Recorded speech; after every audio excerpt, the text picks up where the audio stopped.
નમસ્કાર, વિરાટ ન્યૂઝ ચેનલમાં આપનું સ્વાગત છે। મહુવા તાલુકાના બગદાણા પાસેના રાવતો ગામનો પુલ મસમોટો ગાબડો પડ્યો હતો। અંદાજે લાંબા રૂટના તમામ વાહન વ્યવહાર માટે અવરજવર માટે મુશ્કેલી ઊભી થઈ હતી। બગદાણાથી પાલિતાણા તેમજ તળાજા સુધીના તમામ વાહનો તેમજ એસટી અહીંયાથી પસાર થતી હતી। નીચેના ભાગેથી જ પુલ પર મોટું ગાબડું પડ્યું। હાલ તો તાત્કાલિક જવા માટે ડાયવર્ઝન દુધાણા ગામે થઈને કરવામાં આવ્યું છે।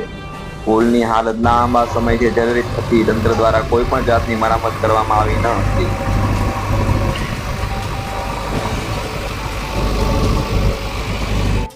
વાળા કિશોરસિંહ ભાલાભાઈ, ગામ મોણપર। આજ રોજ અમે બગદાણાથી તળાજા જતા પુલ જોયો તો પુલની હાલત હાવ બેકાર અને ખરાબ થઈ ગયેલ છે। અને અત્યારે શ્રાવણ માસ ચાલતો હોવાથી બગદાણા સ્ટેશનથી આવતા મુસાફરોને, મોટરસાઇકલવાળાને, વાહનોવાળાને બહુ મોટી મુશ્કેલી પડે છે।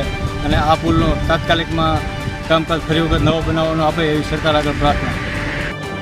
બાપા સીતારામ, ગોસ્વામી દર્શન, બગદાણાથી તળાજા જતા અને પાલિતાણા જતા રોડ રાળગોન ગામે પુલ તૂટવાના કારણે નીચેથી પુલ ઘણા સમયથી પુલ તૂટી ગયો છે અને નીચેથી પણ ખભળી ગયો છે અને ઉપરથી ગાબડું નીકળી જતા અત્યારે વાહન વ્યવહાર ઠપ કરવામાં આવ્યો છે અને કોઈ તંત્ર દ્વારા કાર્યવાહી કરવામાં આવતી નથી। ઘણા સમયથી રોડ પણ ખરાબ છે, તંત્ર કોઈ ધ્યાન દેતું નથી।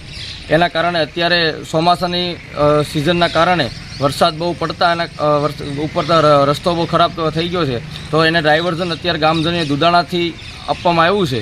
અને શ્રાવણ માસના કારણે બગદાણા આવતા યાત્રિકોને ખૂબ જ નડતરરૂપ થાય છે અને યાત્રિકો પણ ઘણા બધા હેરાન થઈ રહ્યા છે।